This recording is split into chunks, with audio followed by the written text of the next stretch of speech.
You're damn right this meeting is being recorded. I hope the listeners could hear that. This is GIVIN props.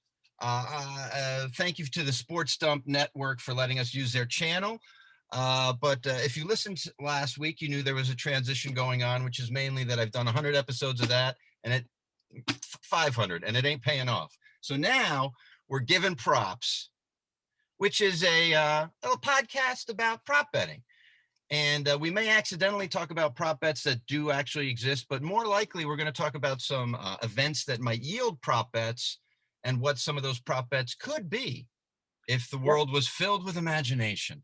That's right. Sometimes we're going to be coming up with prop bets that should exist that, as far as we know, do not yet. Yes. And to be fair, we both, myself, Joe Canale, and Brad Morris, my co-host, we don't know a lot of things about a lot of things. So again, that's where you, the listener / watcher comes in to chastise, congratulate, just interact in any way that you deem fit, because we are not afraid of hate watchers either. Anyway, we're going to just go into some events that have happened or will happen. And we're going to talk about those, although both of our tendencies is to want to go on and on because our producer has already told us not to. So just folks. We're going to give props. That's the name of the show. We're giving props. Let's give our first prop. Our first prop is about the most recent NHL champion, back-to-back champions. In fact, 2 championships in like 279 days. And I'm talking about, of course, NHL, kind of one of the, I don't know, one of the big 6, but they're certainly one of the huge hockey teams. The Tampa Bay, I believe it's Lightning. What a big sports year for Tampa Bay. Does any town deserve it more? One of the smallest markets in Major League Sports. Although they do have a baseball team that could also win a World Series. Yes. They could win World Series, NFL title, NHL title, and then, you know, if you think about it, Phoenix is sort of the Tampa of the Southwest. So in a way, you could have a clean sweep. They do have, other than humidity, they have a lot of similarities. Tell me, I don't follow hockey, and you know this, but yes. Obviously Tampa's got a good team. The prop that I think we were coming up with was the number of people that root for the Lightning outside of Tampa, and I think we can put that number at 18. Okay, I was doing a lot of my algorithms and everything, and so the number I came up with was 13.5. But I know that you're a little more by the gut, especially with hockey. Yeah. So I'm at 13.5 and you're at 18. Would you compromise at 15.5? Yeah, I would. Okay. There's more than that on the roster, but they don't count, I guess. Yeah, that makes sense to me. Well, let me ask you something. Is Teemu Selanne still on the Lightning? Was he ever on the Lightning? Let me explain what I know about the Lightning. And this is because, as I said, gambling, you don't just have to do prop bets if you want to gamble on sports. Mm-hmm. There's a lot of other ways that sports can take your money besides even going to see the games, which might be the worst way to spend your money on sports. That's the ultimate gamble. 4.5 hours at Dodger Stadium? It's almost a sure loss. Let me ask you something. Would you rather put down $50 on a parlay that could pay out $150, sit at home, eat your pizza puffs, have the drink of your choice, or spend $50 for the right to have standing room only in a regular season game in a major sporting event? So if you're upset about the fact that sports betting is now prevalent everywhere and becoming legal, just understand, Major League owners, you are the reason. And by the way, this is what they want. They want the betting. They want like inning by inning betting in stadium. Yes. And God, we did not, honestly, we did more planning than I thought we would for this show, but probably the best part of it was that take on why gambling on sports. I mean, a very vice heavy take, I'll say, in terms of, I listen, I love it. And pragmatic though. Here's a good example of why I love sports betting. I would not be watching the Lightning in the Le Habs, unless maybe I had some action on the game, because that's very true. Montreal, like you said, an original 6, if not an original 3. I'm pretty sure hockey. Well, they stay. There was an original 2. Hockey was invented in Montreal. I think it was probably French Canadians and English Canadians deciding to do that instead of fight.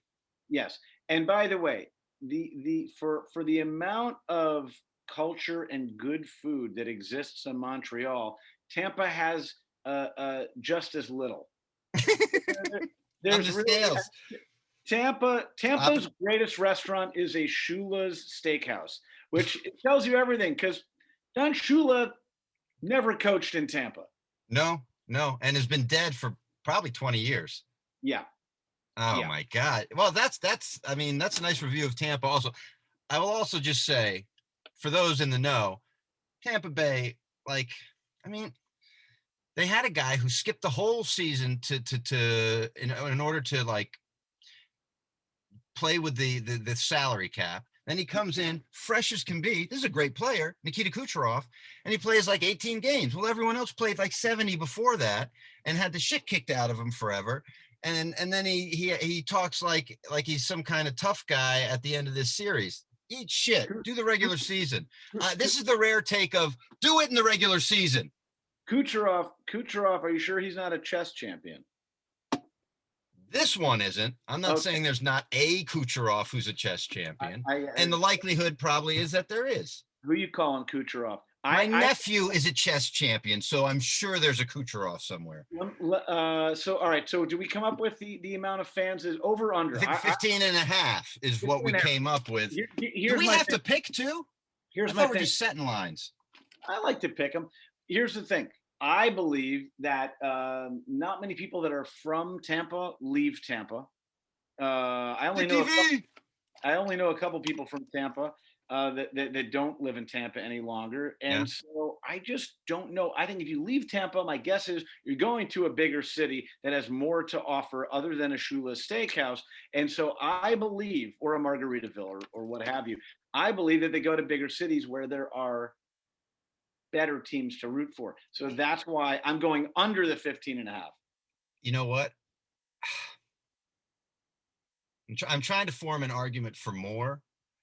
You're being too thoughtful. Yeah, because all the Tampa Bay baseball fans are Yankee fans. Yes. Tampa is where you go to die. You're right. You don't leave Tampa because if you're born in Tampa somehow, that small percentage of the population may go. And you're right. None of them are Tampa Bay Lightning fans. And if you come from New York, you're not going to give up the Rangers or Islanders or Devils or Flyers for the Lightning.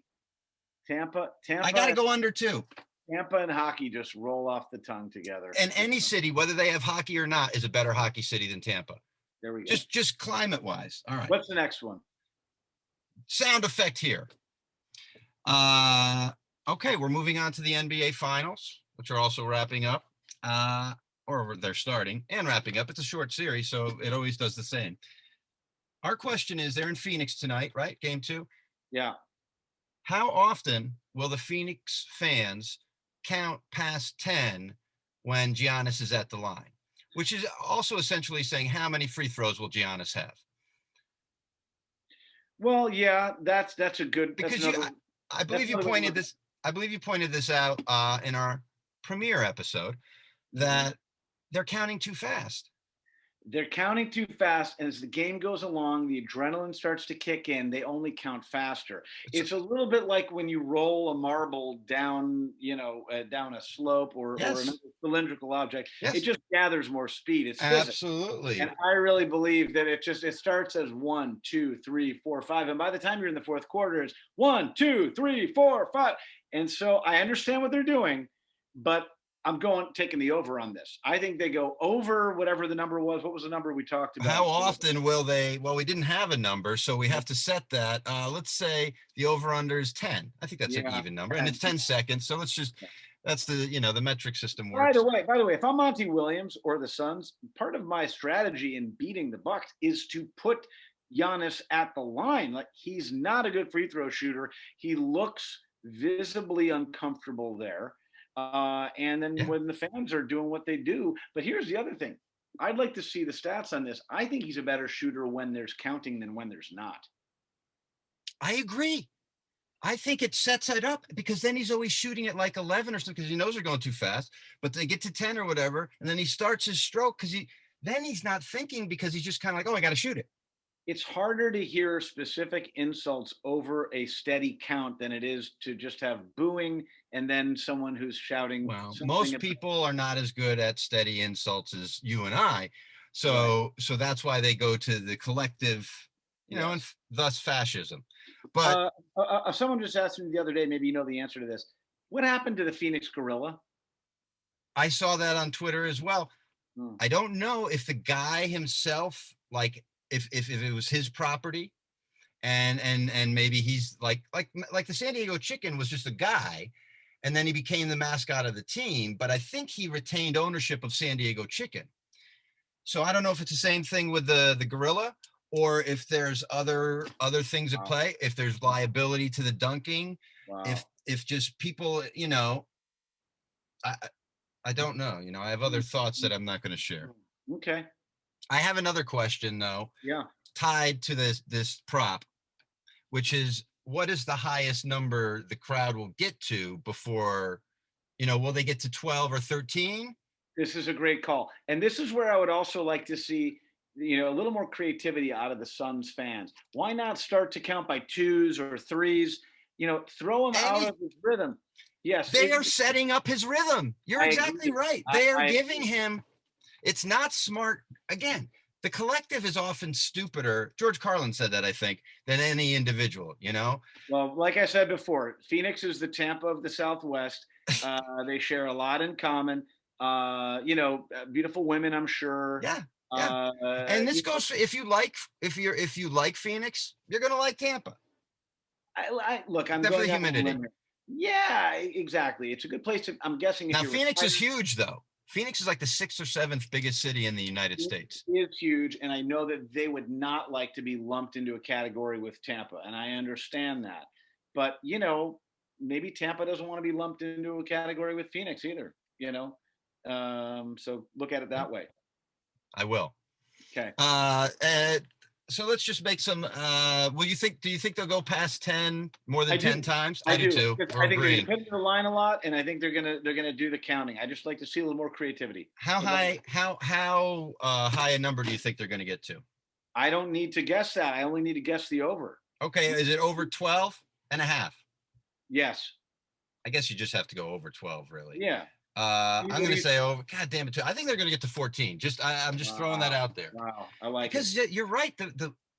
It would be so easy, even if in the first half they do it that way, and then you slow it down in the second 2, half. 4, 6, 8, 10, 12. And then if he gets Yeah. 2 violations, it's in his head. It's over. Why not just chant pi? Let's see a little. How far can they get into pi? I'd like to see You're something. too. No. No. I'm not being highfalutin. I'm just saying, like, let's throw this guy off his game. You take him out of the game, you're winning that series. I He's agree. the only hope. Yeah. I agree. We have both proposed. If you're a Phoenix person and you're watching this, do some work. We've given you the solution. It's What's like the cure to cancer is out there somewhere. You just got to find it. It's us. We're not that. Okay, we're moving on to baseball. We're not going to take a number on this, but I do want to say there's another over-under. I'm just going to throw it in here. What game will Chris Paul suffer the series-changing injury that prevents him from getting a championship? Because he's ended almost every season this way. I say game 3. You say over or under?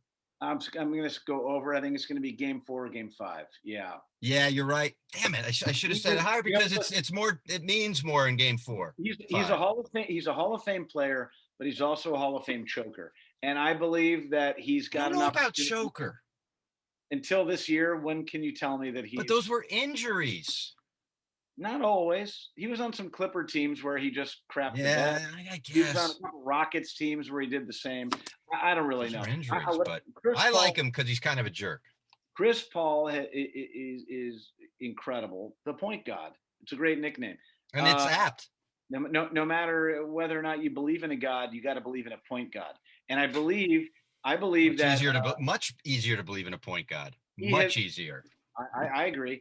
But he's got the perfect. What James Jones did with that team, the way he built it, it is such a study in how to create a team around a point guard. I mean, that's the truth. Booker is a guy that you can just feed him the ball. All and the he's gonna pieces are score. there, and they have a bunch of like replaceable wing guys, which you need to have. You need 5 wing guys who are 2, 3, 4s. The fact that you have 4 different versions of the same player in Bridges, Crowder, Johnson, is it?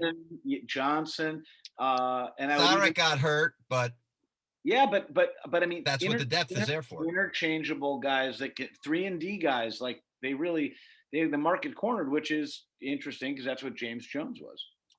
And James Jones has been to like more finals in a row than LeBron now. Yeah. Like he just jumped out and into this. Right. Great for him. That's right. Okay. I hope that my levels are okay. The levels are great. 3/4 into this thing. Moving baseball, Joe West, because the games are not really all that interesting. So let's go to Joe West. How many guys, and help me with this, how many guys will he toss for the rest of the season because of foreign substances, or should we just open it up to just all kind of ejections? I guess it can just be over under on how many people Joe West will eject between now and the end of the season. That's pretty good. Now this is his victory lap or waddle. I think he's been an ump for like 35 years or something like that. This year I think he got the most games umpired. Also, most games umpired poorly. So yeah, he's not by any stretch known as a great caller. He's not Angel Hernandez, who's known as the worst, but he ain't the best. Right. He's somewhere in the top third, but he's not like one of the all-time greats. He's kind of known for having a quick trigger and throwing people out of games. Yes. And actually, I read an article earlier this year that he successfully sued and beat Paul LaDuca in a lawsuit. I'm not sure if you read about this. I remember hearing about it a while ago. Paul LaDuca spoke negatively of Joe West on a podcast, okay, and apparently claimed that Joe West had a vendetta that was personal against Paul LaDuca, and that Paul LaDuca was thrown out of games a bunch of times by Joe West. Joe West said that's not true. And furthermore, I didn't throw you out of games, and I didn't throw you out of a couple of games that you mentioned on the podcast. He sued for defamation because he was worried that it was going to hurt his chances to go into the Hall of Fame during his ultimate season as an ump when he was taking his victory lap, and he won like $500,000 from Paul LaDuca. I mean, that's law. That's the legal system. And wow, he has but again, the fact that an umpire is taking a victory lap, the whole key, and it's been said 100 different ways that, when you don't notice the umpire, that's when things are good. That's what you want. I've had this thought because someone asked the question LaCroix. I had LaCroix, but my in-laws are in town, so we've moved up to San Pellegrino. That's more refined. I mean, just for the week. But we'll be back to, I've got LaCroix in the fridge. So Jim Joyce, someone was wondering who the umpire in the Andres Galarraga perfect game that got ruined. It was Jim Joyce, and he felt really bad. Big cat. It's not Andres Galarraga. It's a different Galarraga. Armando Galarraga. He had it was Detroit. Perfect game, had it out at first. Jim Joyce calls him safe. In my mind, Joe West wishes he was Jim Joyce. That's like the moment he dreams of, ruining a perfect game and being the center of the whole thing. But unlike Jim Joyce, who felt bad about it for the rest of his career, he would have doubled down on it and tossed him out of the game at the end. Here's my scientific reasoning for thinking that it will be over. Let's say, there's probably, what do we got? July, August, September. So there's about, let's say 75 games left for teams. Yep. So I think that's 7, 1 in every 10 games. And here's what I think. Oh, I was going to go like 25. For 25, I think he's going over. And here's my thinking. Because of the foreign substance thing that's going on right now, and because it's Joe West's curtain call, I believe the other night I saw him in the Cubs game. He threw out David Ross. The way that it went down was that one was arguing balls and strikes, And it wasn't Joe West was not the home plate umpire, but because he's Joe West and because he's taking his victory waddle, he got in between and he wanted to have the moment. He's padding his stats. Padding his stats. He's filling up the box score and nobody can stop him. I'm taking the over on this every day. Well, let's not set it at 7. Let's set it because in our imagination, someday people will actually be gambling money on this. That's our hope. That's awful. 20. Let's set it at 20. Because I am too, but I think a lot of people will go under because that's a pretty big number. Now we're talking one out of every 4 games. I'm going over, and the way that I would go over if it were about how many tater tots Joe West could eat at a buffet. I'm going over every single time. By the way, he might have had a lap band surgery. He's actually lost a bunch of weight. So that's another. He's in fighting shape right now. I think he's ready. Doing this action burns calories. That's right. Yeah. All right. What's next? All right. Moving on. Sound effect here. To no All-Star game props. Maybe we'll do a special one after. Props we should have done. Soccer is coming up. And really, soccer is ending before it starts up in 3 weeks. God, they have no time off, these guys. So Italy, England, it's coming home, as they say in England. And I love what Schmeichel said, by the way. Schmeichel, who has an English accent because he's lived in England most of his life, but he's Denmark's goalie. He had a great game, but they lost on a stupid penalty, perhaps. That wasn't a great game. That's not a great game. That's a penalty shot that he should have corralled. But he had another great save. Yes, he did. Yeah, but when it counts, that's a save. Corralled. You say should have corralled. Our faces would have been bloodied from that shot. What are you talking about? He had it in his bread basket, and he pushed it out. That's his only job. You and I have a bread basket that it would have softly settled into. This is like an athlete, so it whacked off his abs. I wasn't impressed with that. But anyway, wow. I jumped in the middle. Go ahead. It's rare that you're more cynical than I. And Kane, by the way, let's not get it twisted. Kane's a lot of things. He's not a heavy-footed gentleman.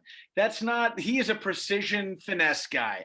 That's not a blast that you can't grab. Oh, come on. It was a pretty good. You said this is one of those like, oh, I could have got that. Anyway. No, I'm not a goalie, but I'm very good at giving keepers a hard time. Well, all right. I wish I had played soccer as a youth. I can bifootable. I'm like ambidextrous with my feet. Anyway. So wait, so what our prop? What? Yeah. Well, I'm reminded looking at you, you could be a wing back on either England or on Italy. You could be Chiellini, or you could be Shaw. Follically challenged players on both squads. Yeah. Yes. So this is between both teams. So keep in mind that there are 11 on both teams. And I'll tell you right now, both goalkeepers have beautiful heads of hair. Mm-hmm. So there's 10 remaining spots on each team. That's 20 altogether. How many of those spots will be occupied in the starting lineup by follically challenged players? The amount of bald players to start for both teams combined. I think the line's got to be at 10.5, right? I have 10 right here. 10.5 is a better one to give it that half.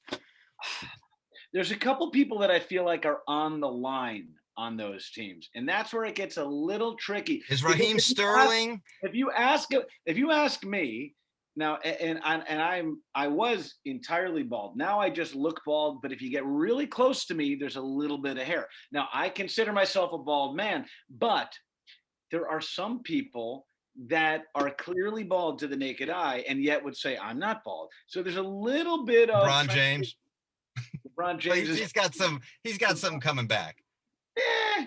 Does he? I don't know. What's going on up there, LeBron? You know? So I'm going under because I think that there is such shame attached to being bald that not all of the bald men that we all agree are bald will even consider them. Would even claim their baldness. Exactly. I see what you're saying. So you're going under. Going under. Although I can see with my naked eye, it should be over. So you're giving credence to the opinion of the players themselves. I'm saying if we're allowing them to decide if they are or are not bald, I'm going under. If we get to decide who's bald and who isn't, I'm going way over. So this It's is a fair really, question. and this is where it comes down to the, whatever they're called, the, what are the people like, in insurance who figure out this stuff? Actuaries. Actuaries. That's all we are. We're just Well, actuaries. but we, when this becomes a big money enterprise, we'll have a team of actuaries deciding whether whether the opinion of the player counts or not, or if I it's mean, just our judgment. We're I not. I don't think know if I'm equipped to make that decision. that's literally our only job on this show. That's literally what our show is. I'm That's what putting we're moral handcuffs on the the whole show is thing. called Given Props. We get to make it up, and we don't need to follow any rules other than our own. I like that. All right. Yeah. So All right. I'm gonna go over then because I like to There you judge. go. There you go. All right. What's next? We're off the board now with sports. So Okay. because pop culture and sports bleed into one. No, there's no real intro for this. The question is, and this was you, Brad, and I think this is nice, and I think this is also a nice tie-in between our show and other forms of entertainment, if you even consider this show entertainment. But you brought up a question on how many plane crashes. I'm assuming this is kind of a forward-looking, when it's all said and done, will Harrison Ford have with that he doesn't die in? Survived. Just for the record, he's at 2 right now. Yeah. Or is it 3? He had another one recently. I thought that was no. Since your video. Oh yes. Well, then he's at 3. I think he's crashed a plane 3 times and walked away. And I think I gotta say, whenever I see like a small plane crash, yeah, first name that comes to mind. Now let me ask you something. There are a lot of things that you can be not good at, and it's not going to be a life or death situation. Piloting small planes is not one of them. Acting, certainly not. Life or death. But piloting small planes, that's not something you want to be not great at a bunch of times. I feel like you're really cheating death. And I kind of think, no, having seen Harrison Ford over the past few years, where do you hang out? In public. I was Oh, gonna say in public performances. He's a busker. He plays banjo on Hollywood Boulevard. A lot of people don't recognize him, but I do. Yeah. Okay. I hope that's Harrison Ford. We've had a lot of conversations. Yeah, that's right. You never see Val Kilmer or George Clooney as the actual Batman on Hollywood Boulevard. However, when you see Indiana Jones, it's actually Harrison Ford. Yeah. He also plays banjo for some reason. He plays banjo. Yeah. Maybe it's Steve Martin. So he's at 2, 3. He's at 3 now. It doesn't matter because our number is 5. How many? Yeah, 5.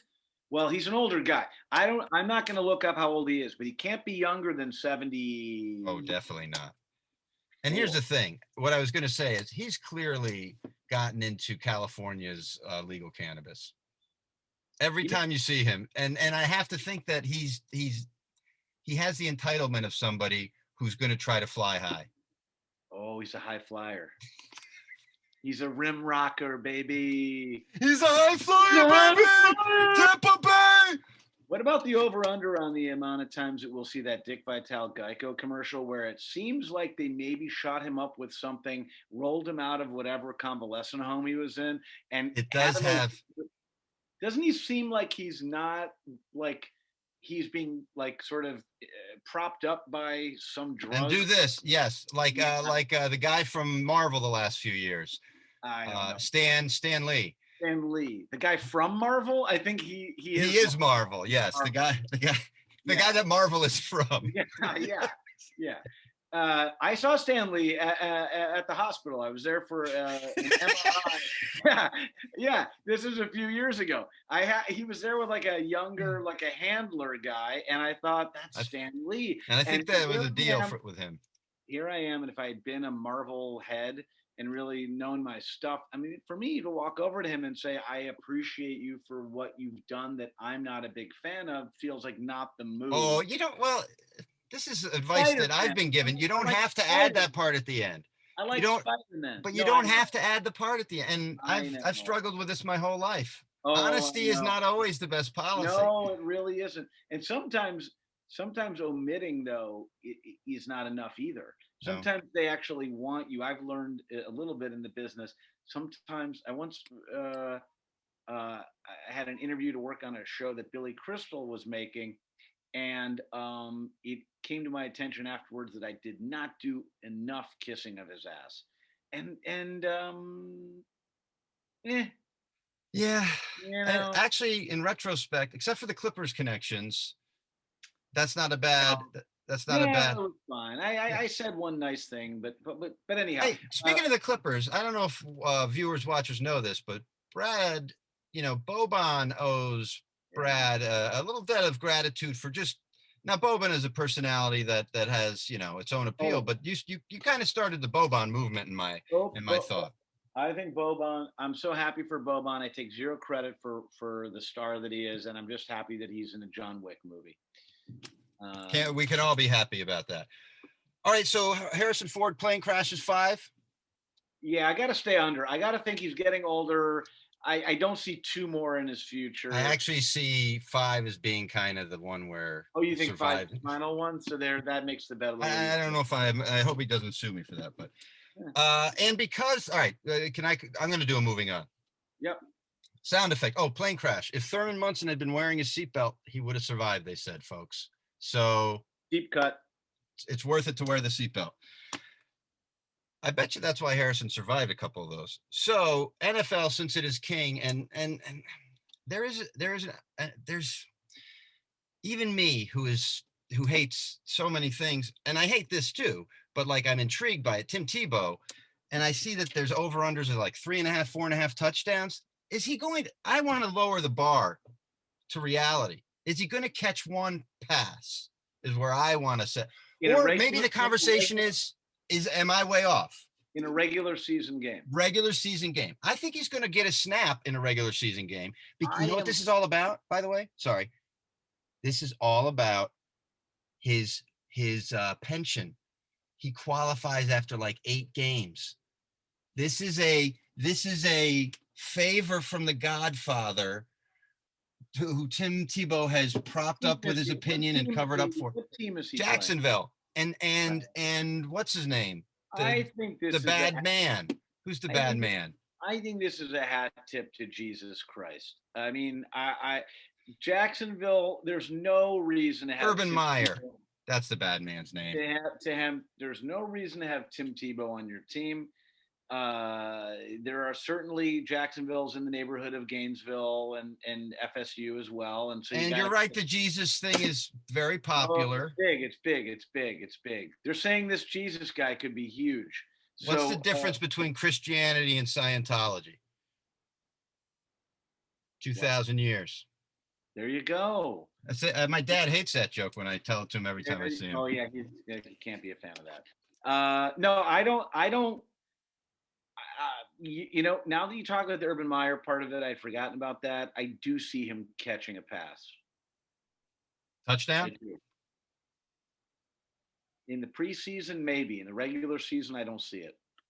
Yeah, I think you're right. I don't know that he makes the opening day roster. If he plays like 10 games and then gets cut, it's a freaking. Yeah. I mean, see, I don't like that because that costs somebody else 8 games who deserves it, and their build up. Tim Tebow doesn't need that. Whatever.